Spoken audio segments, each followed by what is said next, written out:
The journey that you're on is for you, and you have to go through it to get through it. You got to keep going. You cannot be scared and let your fear take over your faith. Thanks for tuning in to another episode of the CC America podcast, a show dedicated to helping others get mentally fit through testimonies of faith, inspiration, and transformation. We hope you enjoy the show. Good evening and welcome to another live taping of the CC America podcast. I am your host, Tomeria Jordan, and tonight we have the fantastic pleasure of welcoming to the CC America podcast, Mrs. Jatesha J. Madden-Wilson. She is a mom, entrepreneur, social impact speaker, social activist, maternal advocate, and self-sufficiency coach. Jay has created big strides in advocacy for women of color, most notably with the First Lady and Governor of New Jersey as a public speaker and maternal health advocate for Nurture New Jersey with the Black Maternal Health crisis. On her own, she has reached over 1,000 women through her in-person events and has created a reputation for her organization that is trusted for its authenticity and support. She connects and empowers women through the Melinated Spectrum to find their power and purpose in their lives. In her professional career as a community health nurse, she worked as a nursing operational manager while also lobbying in Washington, D.C., Albany, New York, and Trenton, New Jersey as a community advocate for the LGBT community. In these positions, she saw the importance of how community advocacy and engagement created better physical, emotional, and mental health outcomes for its people. Through her own personal transitions from marriage to divorce, she redefined motherhood by creating a community of support that changed the narrative of motherhood, sisterhood, and womanhood through her woman empowerment organization, Melinated Moms. So let's talk a little bit about Melinated Moms. Melinated Moms is a community-centered women empowerment membership for moms and women across the melanated spectrum. She organizes a social enterprise that primarily works with nonprofit organizations to curate events that empower, motivate, and cultivate our women to be better versions of themselves with the right supportive structures surrounding them. They bridge the gap with women through the intersection of motherhood, sisterhood, and womanhood. And although Melinated Moms initially started as a self-reflective, supportive community for moms and women of color, it has quickly grown into an amazing platform for empowerment, advocacy, and motivation for the women in our community. Jay began her work with Melinated Moms in 2017, hosting social impact events that brought awareness and advocacy conversations to the intersections of motherhood, sisterhood, and womanhood. In the last 3 years, she has curated in-person events for communities of color throughout the United States and Canada.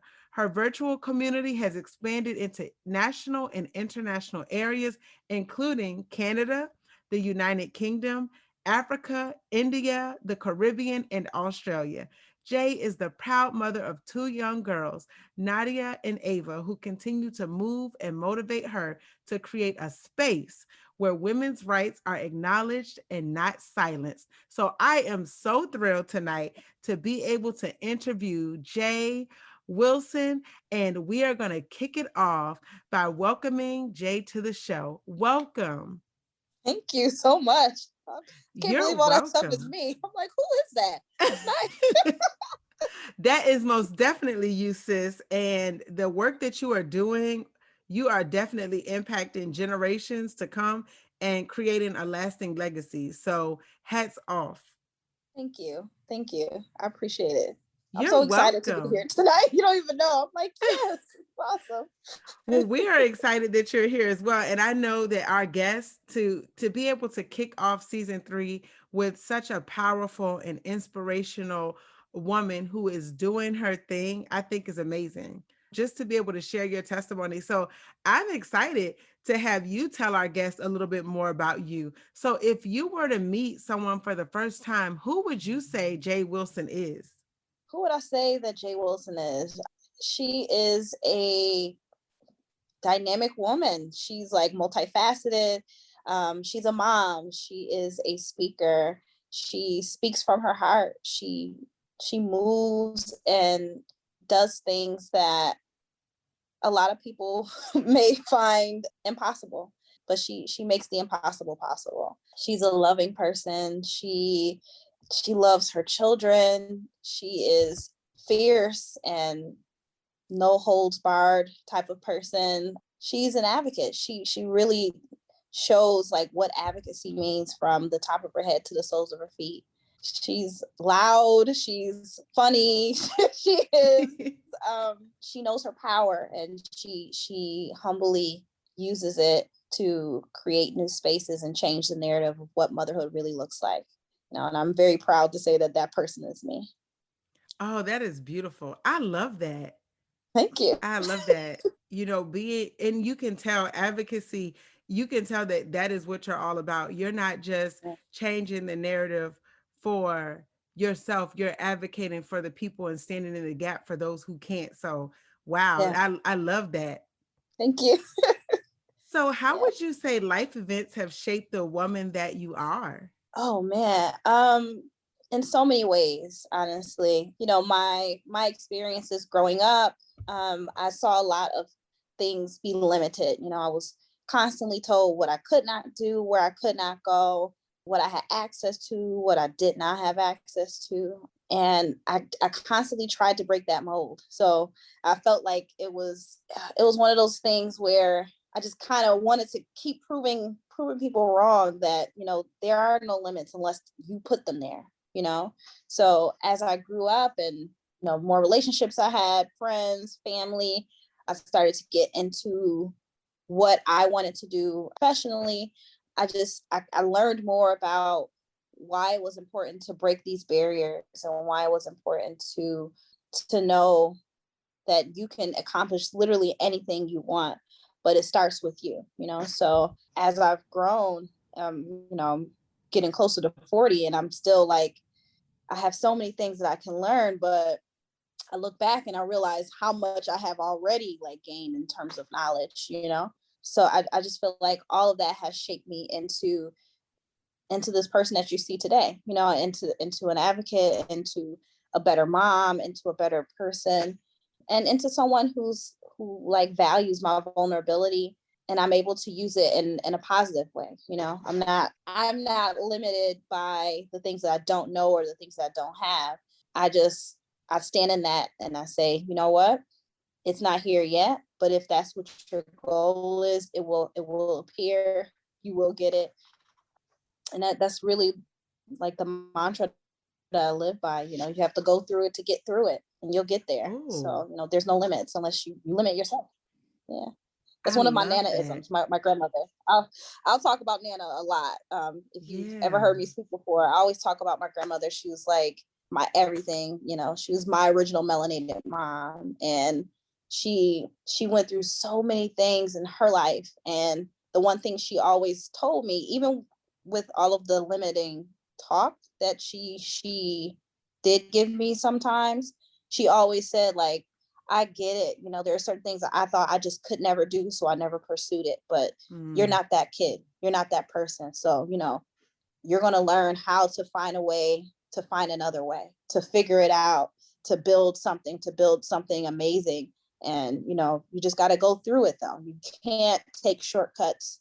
You can't avoid the hard parts of things. You just have to go through it to get through it. So that's really what I've learned. And that's how I move, you know. That is powerful. And so you have like the things that have shaped your life, and even you sharing that is really powerful because like you said, everything you've experienced has led to where you are now. So Yeah.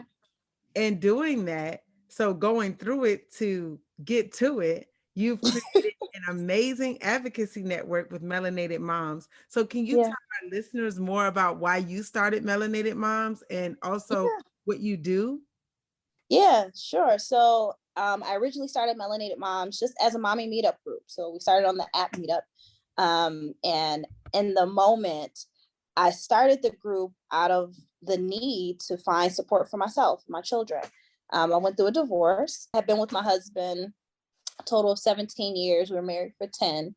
And in the time that we went from separation to divorce, I went through a lot of transitions. I'm a transplant to New Jersey, so I'm not originally from there, but we moved there at the beginning of our marriage. So in 10 years from, we moved there, I was 20 years old. So a 20-year-old girl with, all this ambition, no kids, no expectations is much different than a 30-year-old woman with 2 children and a high impact career. So, I'm like, I need to realize and readjust who I am outside of being his wife and outside of being their mother. Who is that? And it took me a while to realize who that person was. So, I went out to look for support.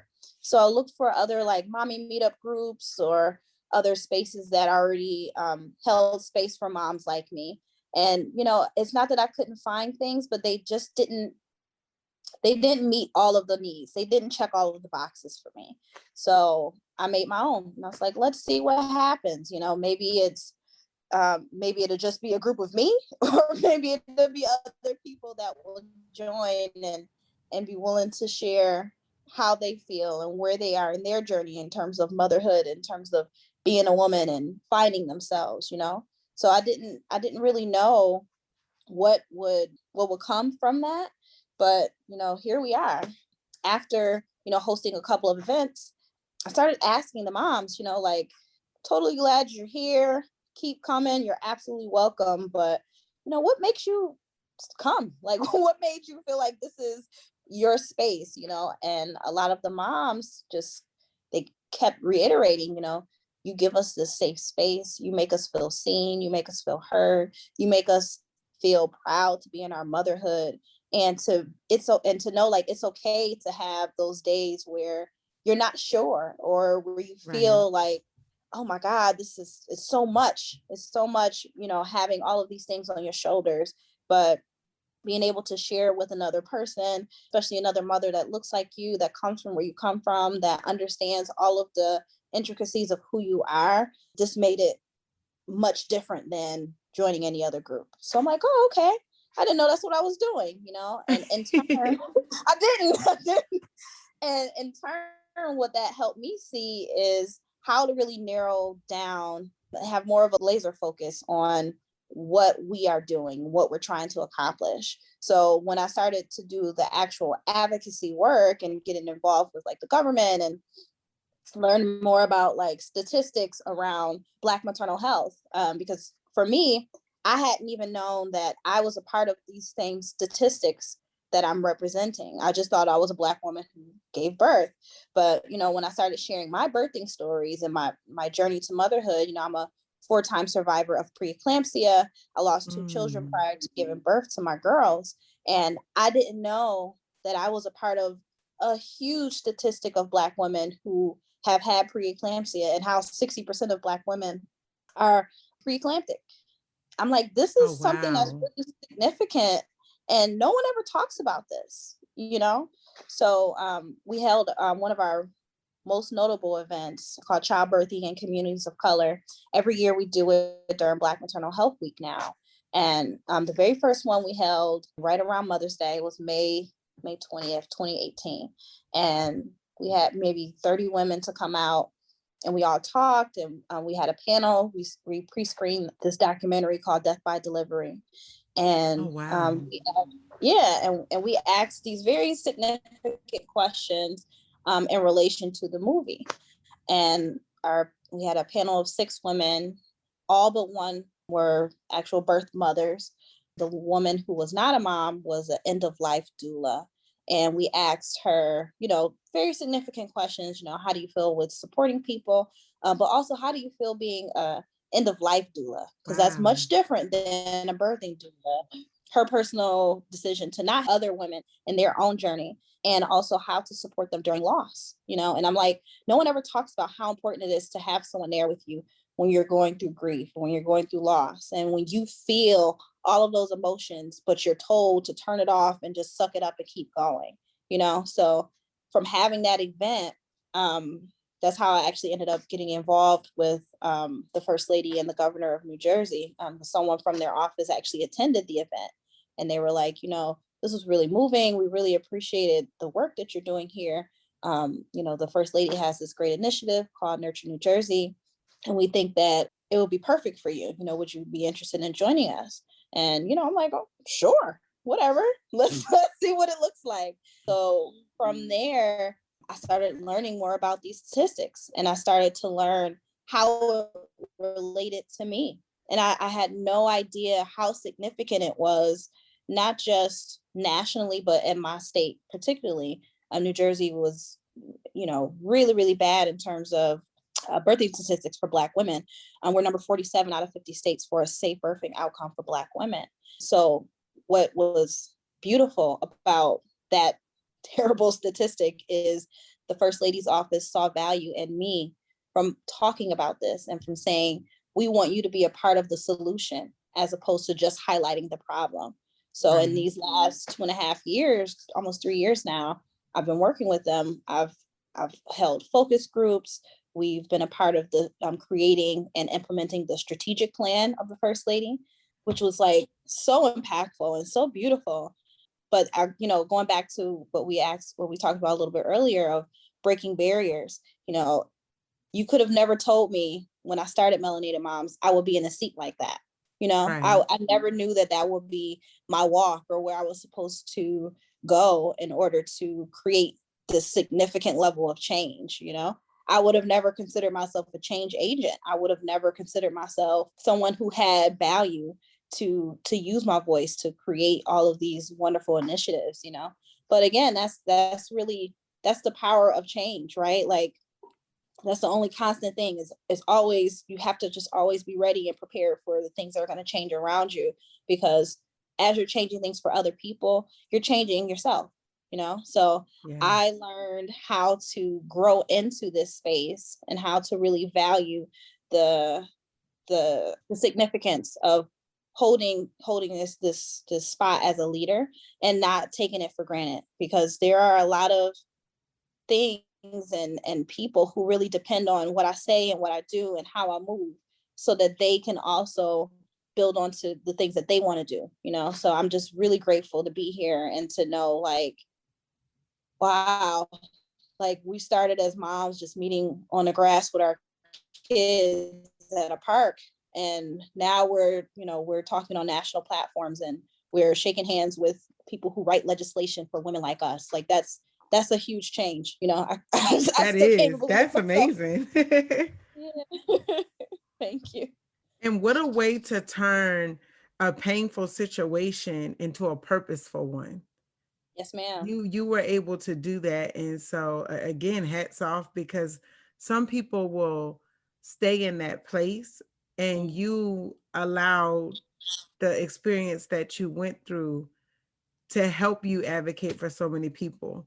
So I think there's a powerful lesson in that, and that we don't have to stay down. Like you said earlier, what your Nana said, you don't have to limit yourself, but sometimes we do, because that may be all we know. But Right. when you know better, you do better, as they say. That's So right. that is amazing. And for all of the women out there, like you said, the ones that feel unseen, unheard, or they just tell you, here's your things and you can leave the hospital now, but Yeah. there's really no conversation or connection. So I think it's great what you're doing. Thank you. Thank you. You're welcome. So I, like, as you mentioned earlier about just learning a lot on your journey, I'm sure as the founder of Melinated Moms, there have been a lot of really important lessons that you've learned. But what has been one of the most impactful lessons that you would say you've learned on this journey? Trust the process. I had to know that um, every step that we've taken, every door we've opened, every door that's closed, like it's a part of the journey, I think as a business owner, it took a while for me to learn what things are significant, what things are insignificant, what things like bring business to us. I had to learn what business was. What does that mean? How to make this a business and not feel like it's, I don't know, just not feel like it's not a good thing. I've learned so much about how to apply what I do professionally, or what I did professionally as a nurse, into the structure of how I want my business to be built. Right. So for like the first year, I never told anyone I was a nurse. Like I was like Oh, very adamant wow. about it.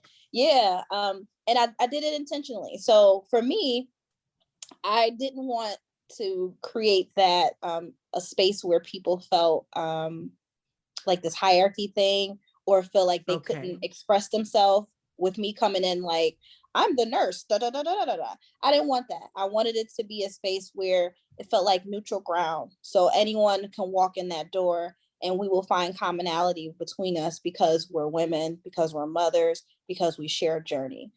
So I intentionally never asked people about their professional background. I never asked them how much they made. I never asked them any of those things that would identify significant things to separate us.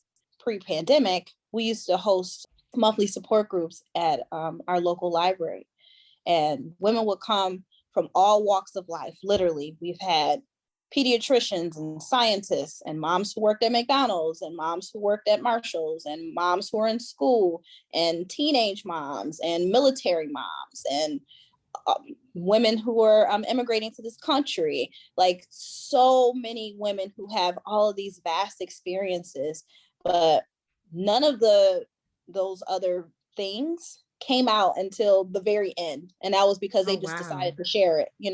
But I felt like that was important. So as we built the group and as we kept going, women would say, well, what do you do, Jay?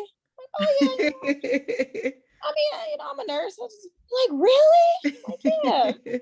But I didn't want that to be how it was led, because I didn't want people to have this preconceived notion that I knew everything, or I was going to, health talk you to death, or any of that. So for me, I just wanted to kind of keep that to myself. But now I realize after all this time, it's not a detriment, it's not a thing to be ashamed of or anything. I never really was. But Right. it's a space to where like I know how to occupy both sides of it. So for example, if I'm speaking in an academic space, I'll use my credentials. I'll talk about how my experience in community health as a nurse shaped me into being able to advocate for moms and for women, and how I know that health has so many aspects on how a woman can birth, or how a woman can feel supported. And I know that from my professional background, but I also know that from my own personal experiences. Right. So yeah, it's just weird to me. I'm like, I don't want them to know I'm a nurse. Let me just tell them I'm this person, and then we'll move forward. But I like the reason. Like, I think with everything, it's the reason behind it. And I love the fact that you were trying to find common ground. And you just spoke on a whole other topic that literally we could probably have a separate show about, which is the whole diversity, equity, and inclusion. Like, there's Yes. probably more that connects us than what separates us. Oh yeah. So you definitely were onto something as it relates to giving people that space to be themselves without having like that feeling of needing to fit into a hierarchy. Yeah.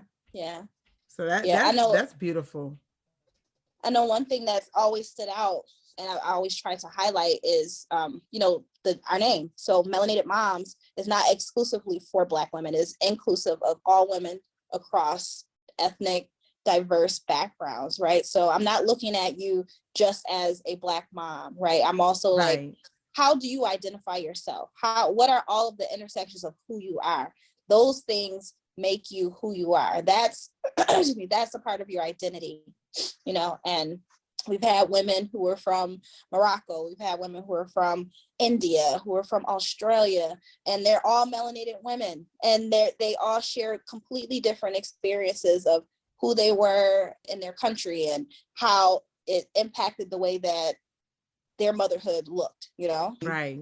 And I'm like, wow, I guess the the slight ignorance of being Americans. Like, I didn't know that we had so much representation in all of these countries, you know, and what it looked So like true. and what it meant, you know, because it looks different, you know. A Black woman in Australia is much different than an Aboriginal woman in Australia, but they both are there and they both are melanated and they both have experiences. They both wear their culture on their sleeves.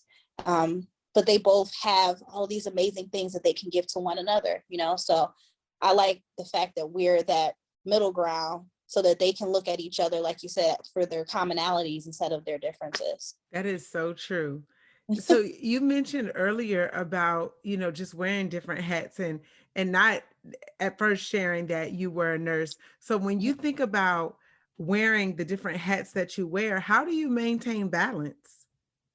I don't. Um, no, so actually, it's funny you say that because last year I did a yoga teacher training. So now I'm a certified yoga teacher. And as I was going through my training, my teacher, Leslie, she said, you know, there's no such thing as balance, it's only harmony. There are things that you can never take off. I can't take off being a woman. I can't take off being a mom. That will always exist. That will always have significance in the forefront of everything that I do. But you have to find balance with all of the other, not balance, you have to find harmony in all of the other things that still have to go on around you, right? So for me, when she said it, something clicked. Like, you know what, you're right. I can't put this down and then pick this back up. I have to know that these two things have to coincide, or these five things have to coincide. But instead of, you know, doing this juggling act, I have to know that there's people that I need to lean on, or there's different structures that I have to lean into and hone into that vulnerability of saying, I need help, I want help, I need support in order for me to thrive, you know, and not just survive whatever it is that I'm doing. Right. So, you know, finding what that harmony is so much better than trying to find balance. Balance will drive you nuts. If you're as busy as I am, and Lord knows, I don't even know how I do half of the days that I do, but I can't, like, I literally cannot balance everything. I have to know, like, this exists with this.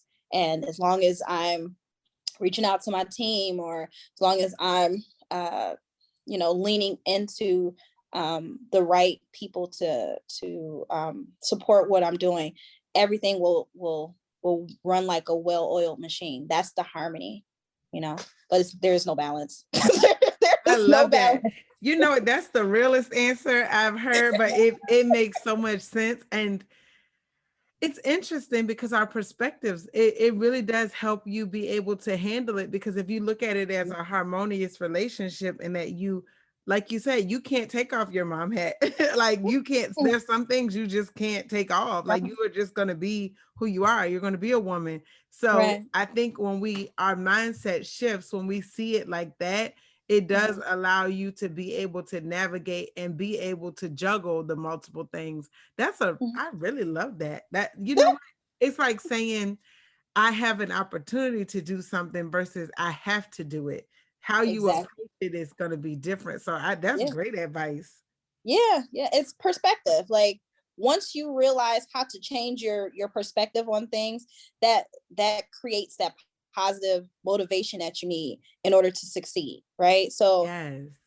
again, like, we are always in this mindset of, like, I have to survive, and you don't need to only survive. You need to know how to thrive in what it is that you're trying to accomplish, you know. Right. And I just use the word, and you have to know how to remove those buffer words. So, and like one of my trainings, my find your word training, I go through these different principles of social engagement, but I always tell people, don't try, do. So remove those words that make us feel a little bit more comfortable going into things that make us uncomfortable. So using words like try, or I hope, or I wish, or maybe, kind of, sort of, like, take those words out and speak it into conviction, you know, speak it into existence, manifest Right. what you really want, and know that that greatness will only exist if you believe it will. Right. So it's speaking that out loud, saying, I will accomplish this goal.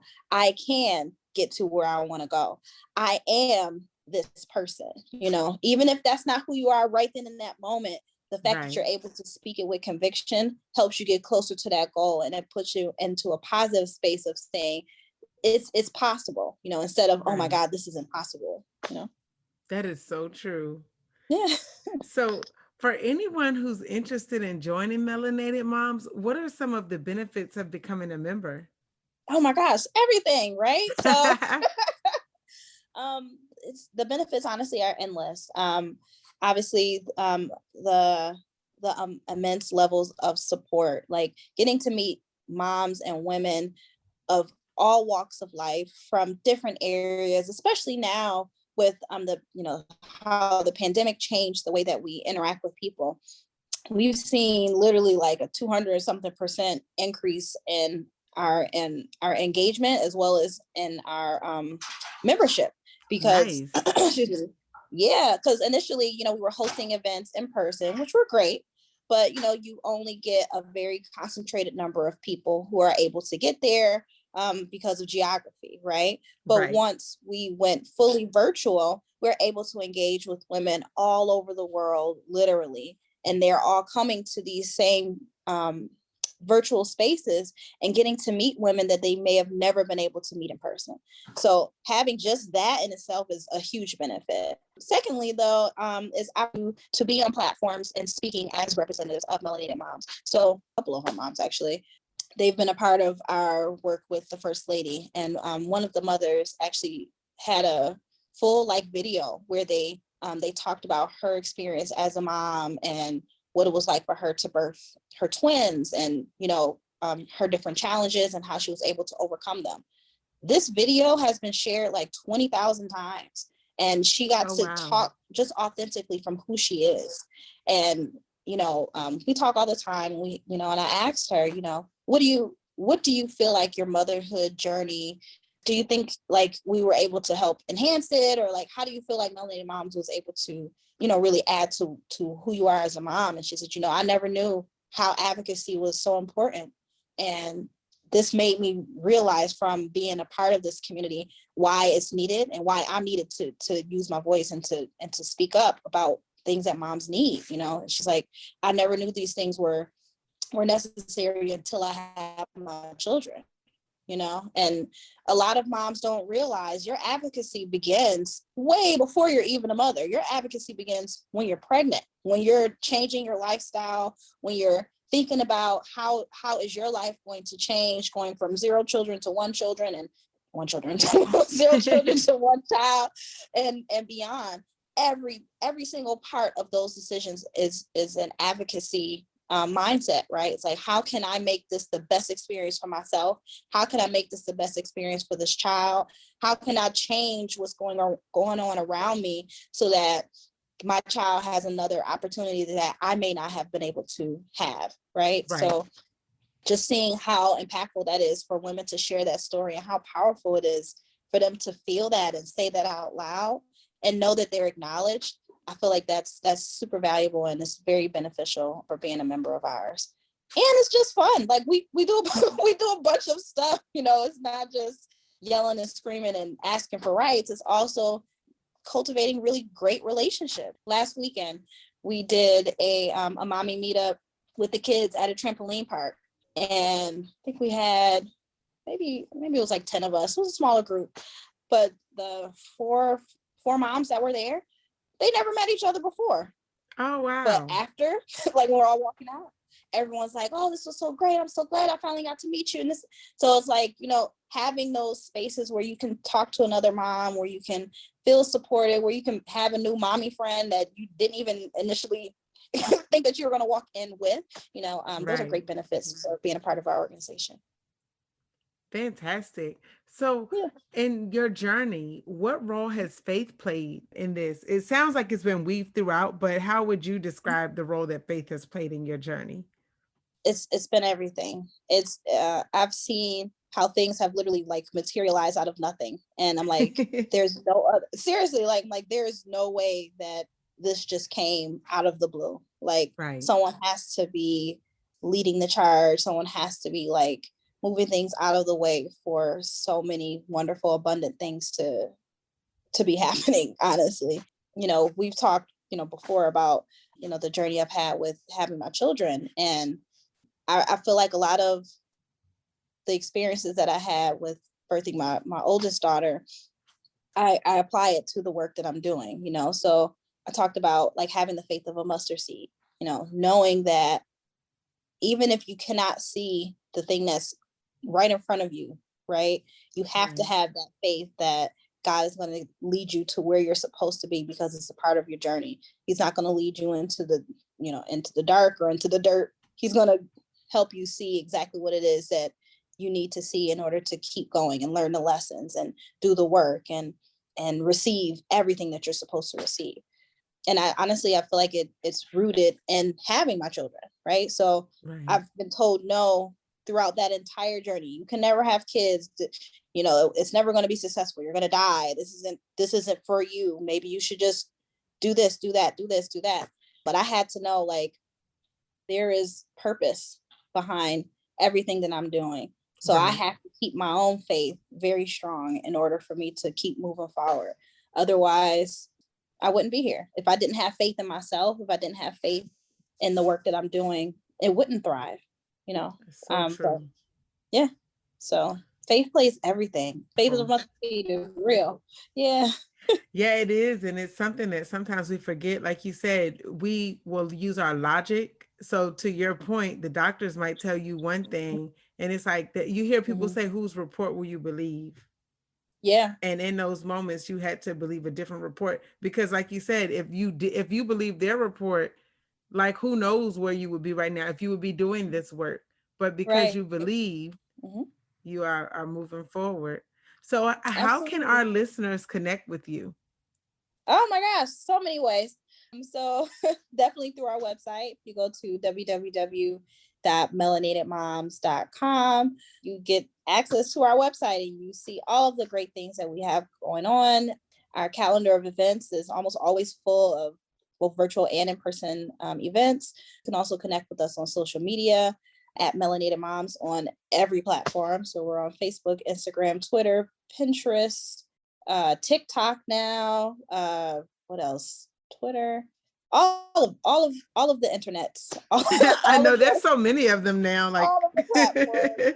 I want to give a great shout out to my last round of interns. We had some great interns this past semester, and they put us on TikTok. And like they just opened up a whole other world for me. I'm like, what is this? We have to put all this stuff on TikTok, and you'll see how amazing it's going to be, Jay. I'm like, okay, listen, just don't be on there cussing. I don't care. Just put it up there. Right, I trust you. Go for it. Go for it. So that helped us to expand, even another wider audience, because we serve moms and women between the ages of 14 and 45. Okay. But it's been very difficult to engage the younger, the younger crowd for obvious reasons. I'm 36 years old. I don't know what 14-year-olds talk about. But if we go to platforms that they use and we use language that they use as well, they become more engaged. So we're starting to see, younger women who are, even before going into motherhood, younger girls who really just need guidance and want to talk to people about what it looks like to have like a mentor, a mommy mentor. They're starting to engage with us. So we're really impacting some people, so it's pretty dope. Nice. But we're on all of the interwebs as my co-founder. I love it. And considering like now they don't have those classes that they used to have, like the home ec classes. I don't know, maybe they do, but I've heard they don't have it in a lot of schools. Yeah, I didn't see it with my kids, so I didn't get it. Yeah, I don't know. These kids, it's a new breed, but I'm happy to say like we're part of it, so we're gonna educate them the right way, give them the tools that they need and answer their questions, Right. It's definitely helpful, especially in this day and age where, like you said, on the interwebs, you may not get like all of the information, like even the statistic you shared at the very beginning. I didn't know that statistic in terms of 60%, having preeclampsia of melanated moms. And I'm thinking, really? And Yeah, I know people who've had it, but it makes sense now because that's a pretty high number. it is. So It 6 is. out of 10 women will deal with this either before giving birth or even after. Right. So things that we don't really necessarily think about. Is it pre and post eclampsia? Like for some people who get it after, is that what it's called? So, I don't remember. you can have preeclampsia during pregnancy, and then after pregnancy, you can still have preeclampsia based on like diagnostic things, or it Oh, can progress into eclampsia, which is like seizures and other hypertensive disorders oh that can wow. be lifelong. So yeah, it's really significant. But to know like so many women of color are dealing with preeclampsia, and we don't know, not knowing that's what it's called. So when I had it, I asked my family. First of all, I had no idea what it was. Like my doctor was like, "You have preeclampsia," blah blah blah. I'm like, "What is like? Have you ever heard of it? Oh, anyone said it?" The symptoms are, what all of the ways that they diagnose it. I found out 15 women in my family actually had it. 15, and I'm like, Oh why didn't wow. you guys know that's what it was called? And they're like, oh, well, we just thought it was this, or we noticed that, when this one was pregnant, her legs swelled up and she got the headaches and she went into labor early. We didn't know it was called preeclampsia. So just thinking of how generationally certain things just don't register in that same way, right? It's just like with diabetes, a lot of people of color call it the sugar. Like they don't know it Yes. actually has a clinical name. So I feel like that's kind of what happened with preeclampsia. But as we're progressing, we're using the right language, we're asking the right questions, we're also occupying these spaces with organizations or hospitals, or these different facilities, and asking for accountability. Like, what are you doing to make sure that my Good. community feels safe when it comes to these diagnostic issues? What do we do to improve this, instead of just watching our women die in real life but Right. live as statistics on pieces of paper? Like, how do we Oh, change that? you know we've been wow. able to keep these conversations going. Yeah, it's significant. It really is. It's like you have all these statistics of 20, 30, 50 years seeing Black women, brown women dying of preeclampsia, or having all of these residual effects, heart disease, neurological disorders, different things like that have stemmed from having dismissed care in their prenatal and postpartum period of pregnancy. Um, but no one's saying anything. No one's doing Mm, anything to mitigate these problems. So instead of just finger pointing and going back and forth, say, all right, we're all at the table. right. How can we change this? How can we make this better? Because we're tired of giving you statistical data. I don't want to be any more data. I want to actually live. I want to thrive. I want my kids, once they become mothers, not to have to worry about this being a risk factor for them to give birth. That's Right. the purpose of all this work.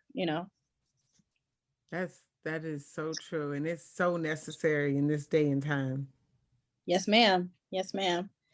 But So I have a feeling I know what the answer is going to be to this next question based on the uh-oh. second question I asked. But what is one personal affirmation that you live by? I'm going to see if I'm going to get it right. You got to go through it to get through it.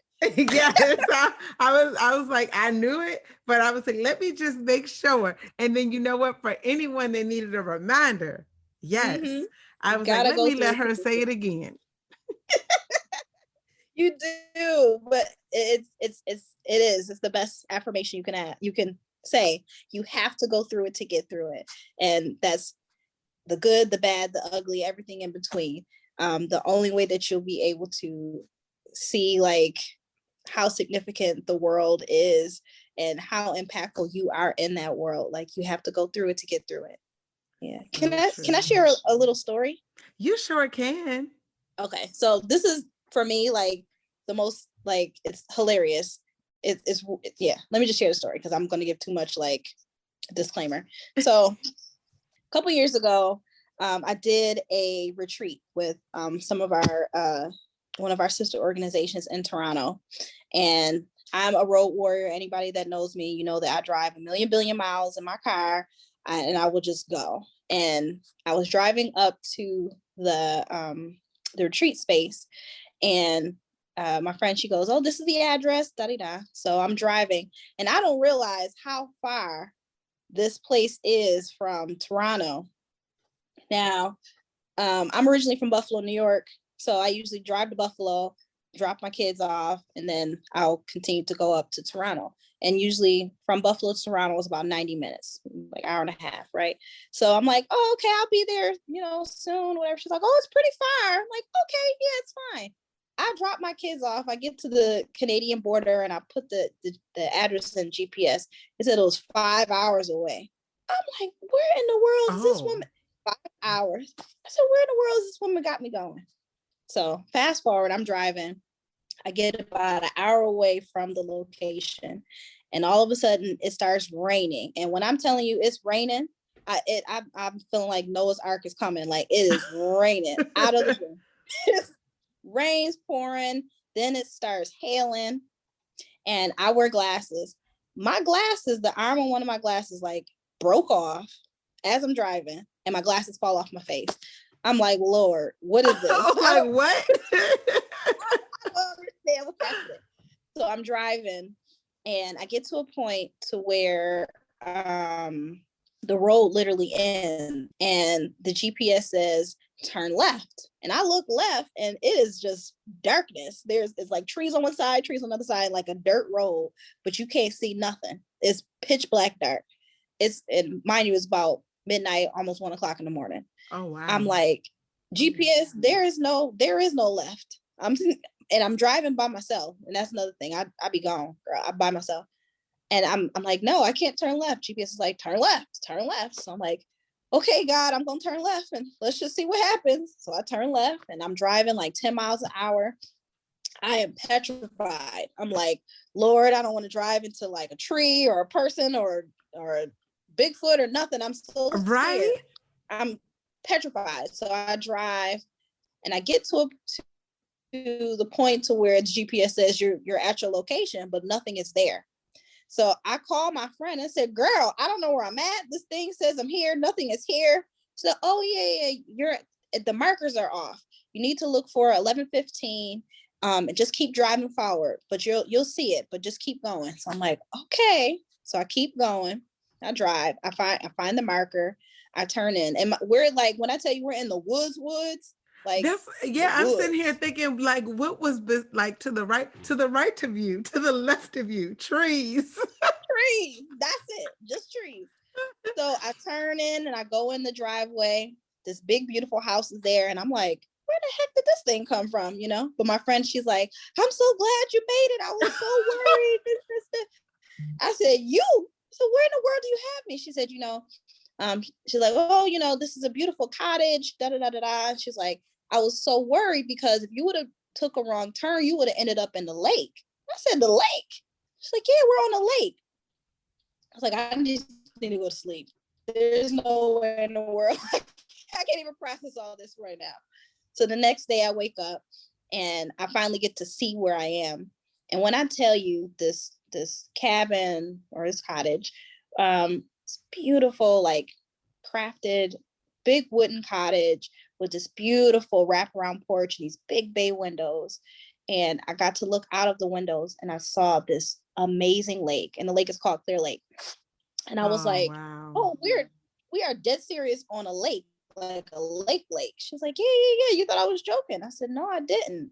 So, we have the retreat. It was amazing. Wow. So impactful. We met great women. And the next day I was getting ready to go. I said, "I'm leaving in the daytime. You're not going to get me driving at night no more."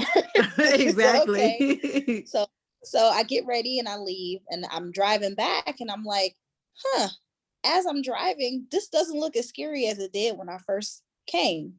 And I stopped myself right in the middle of this dirt road, and I took a picture, and I said, "This is an epiphany. This is literally like a metaphor for life," right?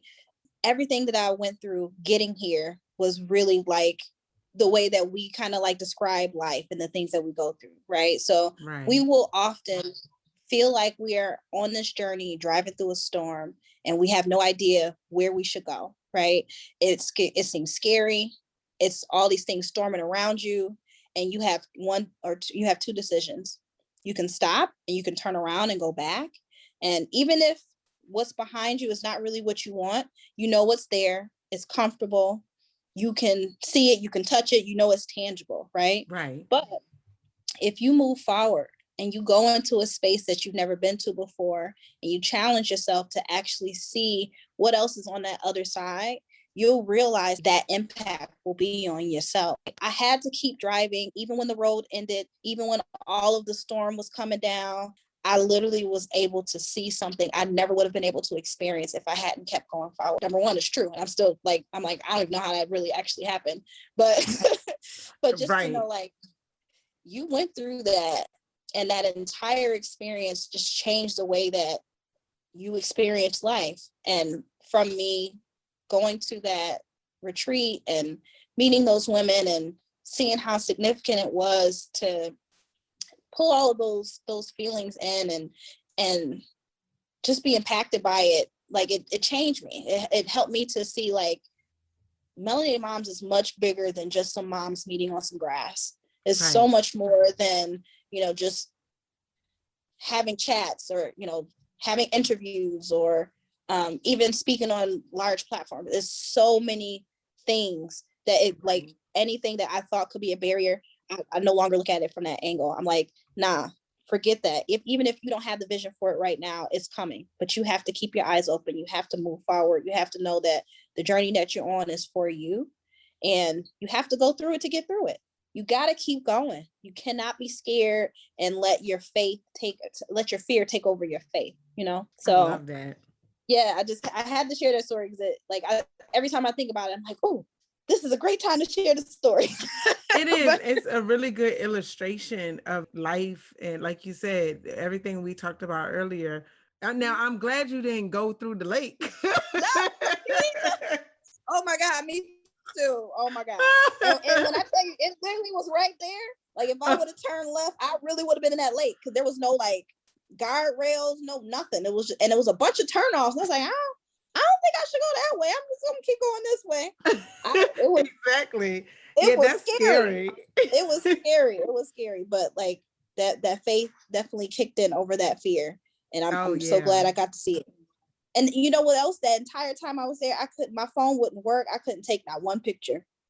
What's funny? I was going to ask you for a picture. I was like, I want to see this clear lake. I was going to ask you after we ended the recording, but I'm like, oh, wow. But you know what? Your phone probably didn't work, so you could enjoy the moment.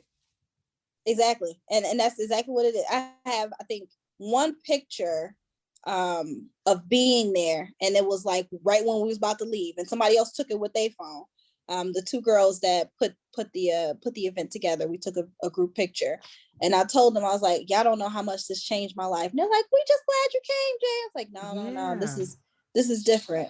Like, y'all don't, and that's what I've seen with my work, is women coming to me and sharing, like, you have no idea how much I needed this. And I didn't even know how much I needed this until we got into this space. So, I really carry that with a lot of like responsibility. And I know like how significant that can be for a lot of people, because I know how significant it was for me. So, this work it's everything. It's hard work, but it's heart work, So you do these things from your heart, but it's hard because you still like living life and trying to like process what's happening and eat food and drink water and mother and, relationship and all those things, but everything has harmony, it's just knowing how to lean into it, instead of being fearful about what it can bring you. Wow, so powerful. Well, on behalf of both me and our listeners, I just want to thank you for taking time out of your busy schedule to join us tonight and share so many nuggets of wisdom and insight. So thank you, Jay. We really appreciate it. This was great, girl. Anytime. So, just chat me up. I'm around. Thank you. Thank you so much for having me. Well, on that note, to all of our listeners, have a wonderful evening and be blessed. Thank you. Thank you for tuning in to another episode of the CC America podcast. We appreciate you tuning in week after week and joining us for stories of faith, inspiration, and transformation. So that you never miss an update, please subscribe at www.ccamericapodcast.com.